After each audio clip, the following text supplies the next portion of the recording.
శ్రీమాత్రే నమ. జయ గురు దత్తాత్రేయ నమ. ఈ వీడియోలో మనం జూన్ 6వ తారీఖు వరకు కర్కాటక రాశిలో కుజగ్రహ సంచారం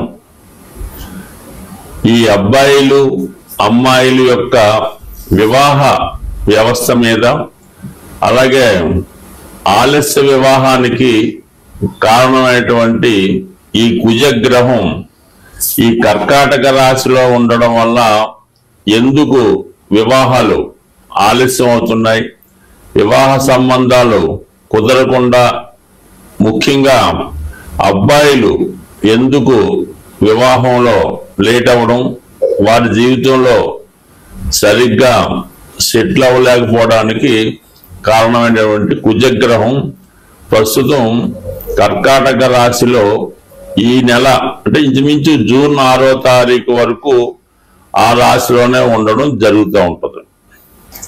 అయితే కుజుడికి అది నీచ స్థానం అవటం వల్ల తను అత్యంత పవర్ఫుల్ గా బలంగా పనిచేయలేకపోతుంటాడు. సాధారణంగా వివాహం జరగడానికి, వివాహం తర్వాత అన్యోన్య దాంపత్యం ఉండడానికి కుజగ్రహం చాలా వరకు కారణమవుతూ ఉంటుంది. అయితే ఎక్కువగా అమ్మాయిల జాతకంలో కుజుడు భర్త యొక్క స్థాయిని, ఎటువంటి భర్త వస్తాడు, అలాగే జాతకంలో కుజదోషం ఎంతవరకు ఉంటుంది, ఇవన్నీ కూడా ఎస్పెషల్లీ అమ్మాయిల జాతకంలో కుజుడు ఎంత బలంగా ఉంటే వారికి వివాహం అంత తొందరగా అవ్వడం, అలాగే వివాహం తర్వాత కూడా అన్యోన్యంగా ఉండడం, అలాగే తొందరగా సంతానం కలగడానికి కూడా కుజుడే కారణం అవుతుంటాడు. అయితే అబ్బాయిల జాతకంలో కుజుడు ఎంత బలంగా ఉంటే ఆ అబ్బాయి అంత తొందరగా జీవితంలో తొందరగా చదువు పూర్తి చేసి ఎంబటినే ఉద్యోగంలో చేరి వివాహం కూడా తొందరగా జరగడానికి, అంటే తొందరగా సెటిల్ అవ్వడానికి మగవారి జాతకంలో కుజుడు అత్యంత బలంగా ఉంటే ఆ బలం యొక్క స్థాయిని బట్టి అబ్బాయి యొక్క భవిష్యత్తు, అతని వివాహం, అతని క్యారెక్టరు, ఇవన్నీ కూడా ఆధారపడి ఉంటాయి. మరి అబ్బాయిల జాతకంలో శుక్రుడు కూడా భార్య యొక్క స్థాయిని చెప్పడం జరుగుతూ ఉంటుంది. శుక్రుడు అబ్బాయి జాతకంలో ఎంత బలంగా ఉంటే అంత అందమైనటువంటి, బాగా స్థిరపడినటువంటి, మంచి డౌరీతో మంచి భార్య రావడం జరుగుతూ ఉంటుంది. అలాగే శుక్రుడు పాపగ్రహాలతో కలిసి ఉన్న, పాప రాశుల్లో ఉన్నా కూడా వివాహం ఆలస్యం అవడం, తొందరగా జరగకపోవడానికి కూడా కారణం అవుతుంటుంది. అంటే ముఖ్యంగా ఈ శుక్రుడు రవితో కంబస్ట్ అయి ఉన్న, రవికి బాగా దగ్గరగా ఒకే డిగ్రీలో ఉన్నా కూడా వివాహం జరగడం అన్నది చాలా కష్టం అవుతుంటది. వివాహం తర్వాత కూడా వివాహ బంధం అన్నది చాలా ఇబ్బంది పెట్టడం కూడా జరుగుతూ ఉంటుంది. అంటే సుమారుగా చెప్పాలంటే ఎక్కువ వివాహ వ్యవస్థ మీద మనం ఎక్కువగా కుజుడినే తీసుకోవడం జరుగుతూ ఉంటుంది. కుజుడు ఉన్న స్థానాలను బట్టి కుజదోషం నిర్ణయించడం జరుగుతుంది. కానీ శుక్రుడు కూడా ఈ వివాహ విషయంలో చాలా ప్రాధాన్యత చూపడం జరుగుతూ ఉంటుంది. అందుకని శుక్రుడికి అలాగే మన కుజుడికి సరైనటువంటి అవగాహన, సరైనటువంటి స్థానాల్లో ఉన్నప్పుడు కూడా ఆ వివాహ వ్యవస్థ చాలా అనుకూలంగా ఉండే అవకాశం ఉంది. ఉదాహరణకి ఎవరి జన్మ జాతకంలో అయినా ఈ శుక్ర కుజగ్రహాలు కలిసినప్పుడు వారి జీవితంలో వివాహం తర్వాత ఎంత కొట్లాడుకున్నా తిరిగి మళ్ళా కలుసుకోవడానికి కూడా కారణం అవుతూ ఉంటుంది. అందువల్ల ఏంటంటే ముఖ్యంగా జాతక పరిశీలనలో అమ్మాయిల యొక్క జాతకం చూసినప్పుడు ఆ కుజుడు యొక్క స్థితిని బట్టి, కుజుడు ఉన్నటువంటి స్థానాలు, కుజుడు ఏ గ్రహాలతో కలిసి ఉన్నాడు, పాపగ్రహాల వీక్షణ ఉందా, వీటన్నిటి బట్టి ఎప్పుడు వివాహం అవుతుంది, వివాహం తర్వాత ఏ విధంగా ఉంటుంది, ఏ వైపు నుంచి భర్త వచ్చే అవకాశం ఉన్నది 100% ఈ కుజుడు బట్టి అమ్మాయిల జాతకంలో చెప్పడం జరుగుతూ ఉంటుంది.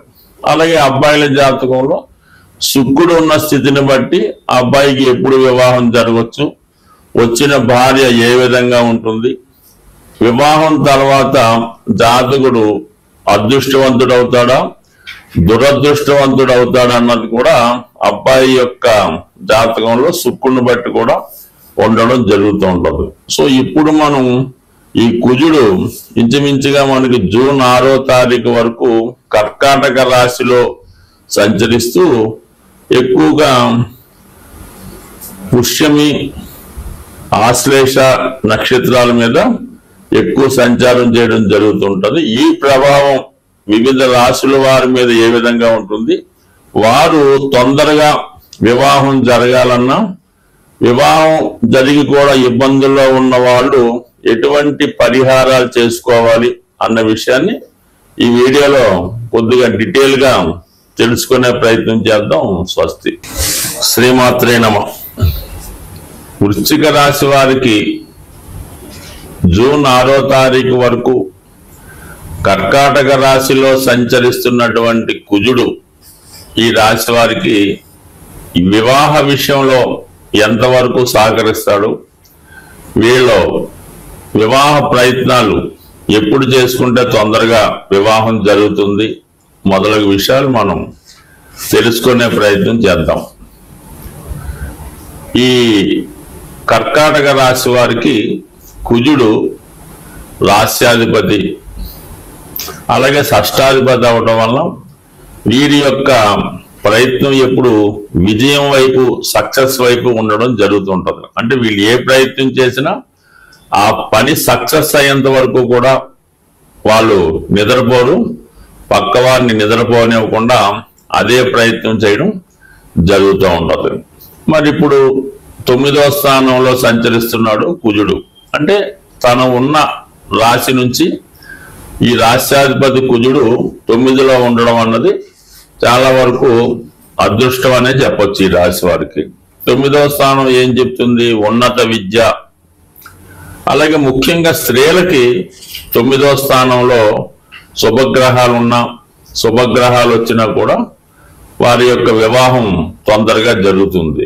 ముఖ్యంగా స్త్రీలకి వారి యొక్క జాతక పరిశీలించినప్పుడు ఇంపార్టెంట్ గా 9వ స్థానమే వాళ్ళది ఇంపార్టెంట్ గా చూడవలసింది. అంటే వాళ్ళ యొక్క నడవడిక, వారి ఆచార సాంప్రదాయాలు ఏ విధంగా ఉంటాయి, దాని తర్వాత వారి వివాహం ఎప్పుడు జరుగుతుంది, వివాహం యొక్క అదృష్టం ఏ విధంగా ఉంటుంది, అలాగే ముఖ్యంగా సంతానం కంపల్సరీగా ఈ రాశి వారికి సంతానం కలగాలంటే, స్త్రీలకి సంతానం కలగాలంటే 9వ స్థానం యాక్టివేట్ అయి శుభగ్రహ వీక్షణ ఉన్నప్పుడు కంపల్సరీగా సంతానం కలుగుతుంది.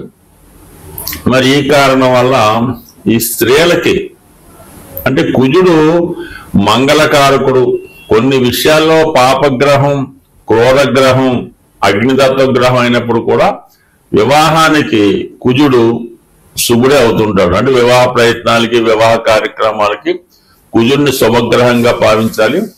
అలాగే భూములు సంబంధించిన విషయంలో కూడా మనకు అనుకూలంగా ఉండాలంటే కుజుడు శుభుడుగానే పనిచేస్తూ ఉంటాడు. మరి ఇప్పుడు ఈ రాశిలో ఉన్నటువంటి స్త్రీలకి వివాహ విషయంలో చాలా క్లియర్ కట్ గానే ఉండడం జరుగుతుంది. ముఖ్యంగా ఏంటంటే ఈ కుజుడు భాగ్యస్థానంలో ఉండడం వల్ల బాగా స్థిరపడినటువంటి మంచి సాంప్రదాయాలు కలిగినటువంటి ఉద్యోగస్తుడైనటువంటి భర్త రావడం జరుగుతుంది. అయితే ఇందులో దూర ప్రాంతంలో విదేశంలో ఉన్నటువంటి భర్త ఈ సమయంలో ఈ రాశి వారికి వచ్చే అవకాశం ఉంది. 9వ స్థానమే మనకి విదేశ ప్రయాణం చెప్తూ ఉంటది. అది సహజంగా జలతత్వ రాశి అవటం వల్ల, చంద్రుడి యొక్క రాశి అవటం వల్ల కంపల్సరిగా ఇప్పుడు ఈ రాశి వారికి వివాహం అంటూ నిశ్చయం అయితే దూర ప్రాంతంలో ఉన్నటువంటి భర్త వచ్చే అవకాశం ఉంది. అది విదేశం అవచ్చు, లేదా ఏ ముంబయో మహారాష్ట్ర లాంటి దూర ప్రాంతం కూడా జరిగే అవకాశం ఉన్నది. కాబట్టి స్త్రీలకి వివాహ అవకాశాలు ఎక్కువగా ఉన్నాయి. దీన్ని సపోర్ట్ చేస్తూ ముఖ్యంగా శుక్రుడు సప్తమాధిపతిగా ఉన్నటువంటి శుక్రుడు 5వ స్థానంలో ఉచ్చులో ఉన్నాడు.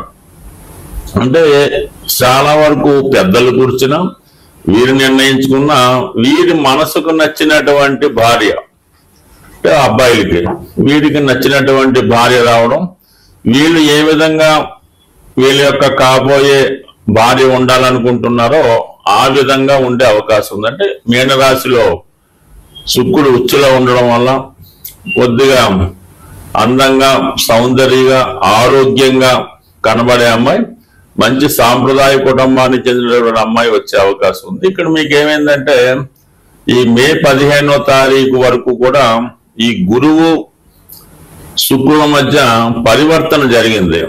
ఆ కారణం వల్ల ఈ మే 15వ తారీఖు లోపల వివాహం అంటూ కుదిరితే అది కంపల్సరిగా మీరు ముందు అనుకున్నటువంటి ఎవరినైతే చాలా కాలంగా ఇష్టపడి చేసుకుందాం అనుకుంటున్నారో అటువంటి అమ్మాయి కాకుండా సడన్ గా పెళ్లి కూతురు మారే అవకాశం ఉంది.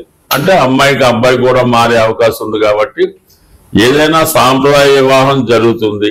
ఇష్టపడిన అమ్మాయి అబ్బాయి అవ్వాలంటే మే 15 తర్వాత కూడా స్త్రీలకి అష్టమ స్థానమే మాంగళ్య స్థానం. కాబట్టి ఇవన్నీ కూడా ఈ రాశి వారికి ఎక్కువ ఛాన్స్, అమ్మాయిలకి వివాహానికి 100% ఛాన్స్ ఉంటే అబ్బాయిలకి 70% ఛాన్స్ వివాహానికి ఉన్నది స్వస్తి. వివాహం ఆలస్యం అవుతున్న వారు, వివాహం తర్వాత భార్యాభర్తల మధ్య విభేదాలు ఉన్నవాళ్ళు, తొందరగా వివాహం కావాలన్నా ఏదైనా ప్రతిదానికి ఒక పరిహారం ఉంటుంది. కాబట్టి సాధ్యమైనంత వరకు ఈ సుబ్రహ్మణ్య స్వామి ఒకటి కారణం అవుతుంటారు, ఆంజనేయ స్వామి కూడా ఒకటి కారణం అవుతుంటారు. అంటే మనకి కలియుగంలో హనుమాన్ తొందరగా అనుగ్రహించే గ్రహం. కాబట్టి ముఖ్యంగా ఒక 8 మంగళవారాలు ఆంజనేయ స్వామి వారి ఆలయంలో 108 తమలపాకులు, ఒక 5 బాగా ముగ్గిన అరటిపళ్ళు, కొద్దిగా సింధూరం, ఒక కొబ్బరికాయ ఇవి తీసుకొని స్వామివారికి తమలపాకులతో అర్చన జరిపించి ఒక 8 మంగళవారాలు కంప్లీట్గా అర్చన చేయవలసి ఉంటుంది. మధ్యలో ఏదన్నా ఆటంకం వస్తే దాన్ని కంటిన్యూ చేసుకోవచ్చు. అయితే ముఖ్యంగా స్త్రీలు వేకువజామునే లేచి ఈ స్నానం చేసేటప్పుడు ఆ నీళ్ళలో కొద్దిగా పసుపు కలిపి మంగళ స్నానం చేసిందాగా తలక స్నానం అది చేయవలసి ఉంటుంది. సాంప్రదాయ దుస్తులు ధరించవలసి ఉంటుంది.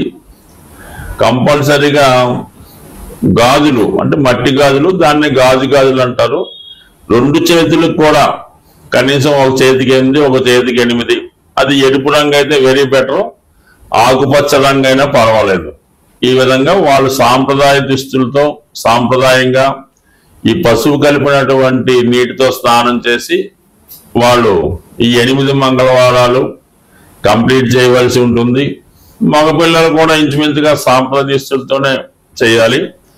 ఆ మంగళవారం కంపల్సరిగా నియమంగా ఉండాలి. ఆ ఒక్కరోజు మామూలుగా భూమి మీద సాప్ వేసుకొని తలగడేసుకొని దుప్పటితో కప్పుకోవచ్చు. మన మంచం మీద కాకుండా విడిగా సెపరేట్ గా పడుకొని ఈ 8 వారాలు పూర్తి చేయడం వల్ల కంపల్సరిగా 8వ వారం అవ్వకుండానే వివాహం జరిగే అవకాశం ఉంటుంది. ఇంకా ఈ సమయంలో ఏంటంటే ఏదైనా కొంతమంది వివాహం అయినటువంటి ముత్తైదువులంటి స్త్రీలకి ఏదైనా పలహారం ఇవ్వడం, వాళ్ళకి కందిపప్పుతో ఉన్నటువంటి కలిపినటువంటి భోజనం, అంటే అన్నీ ఉంటాయి, దాంతోపాటు కందిపప్పు కూడా కంపల్సరిగా ఉండడం, ఈ విధంగా చేయవలసి ఉంటుంది. కంపల్సరిగా 8 మంగళవారాలు ఆంజనేయ స్వామి తమలపాకులు పూజ చేస్తే 100% ఈ వివాహానికి ఎక్కడున్నా స్వామి ఆ వివాహ సంబంధం కలిపే అవకాశం ఉంటుంది. సరే, ఇది కొంతవరకు ఉంది. కొంతమంది ఈ మంగళవారం రోజు చీమలకి పంచదార బియ్యం పిండి ఆహారంగా వేయటం వల్ల లేదంటే చెరువులో ఈ నదుల్లో ఉన్నటువంటి చేపలకి ఆహారంగా ఏదైనా బిస్కెట్లో పేలాలో అవి వేయడం వల్ల అనేక రకాలు పరిహారాలు ఉంటాయి. ఇవి తొందరగా శీఘ్రంగా పరిహారం జరుగుతూ ఉంటుంది. కాబట్టి ఈ హనుమాన్ చాలీసా పారాయణ చేయడం వల్ల కూడా వివాహం అవుతుంది. సుందరకాండ పారాయణ, హనుమాన్ చాలీసా, ఏదన్నా హనుమాన్ ఆరాధించడం వల్ల కుజగ్రహ అనుగ్రహంతో తొందరగా వివాహం జరిగే అవకాశం ఉంటుంది. స్వస్తి.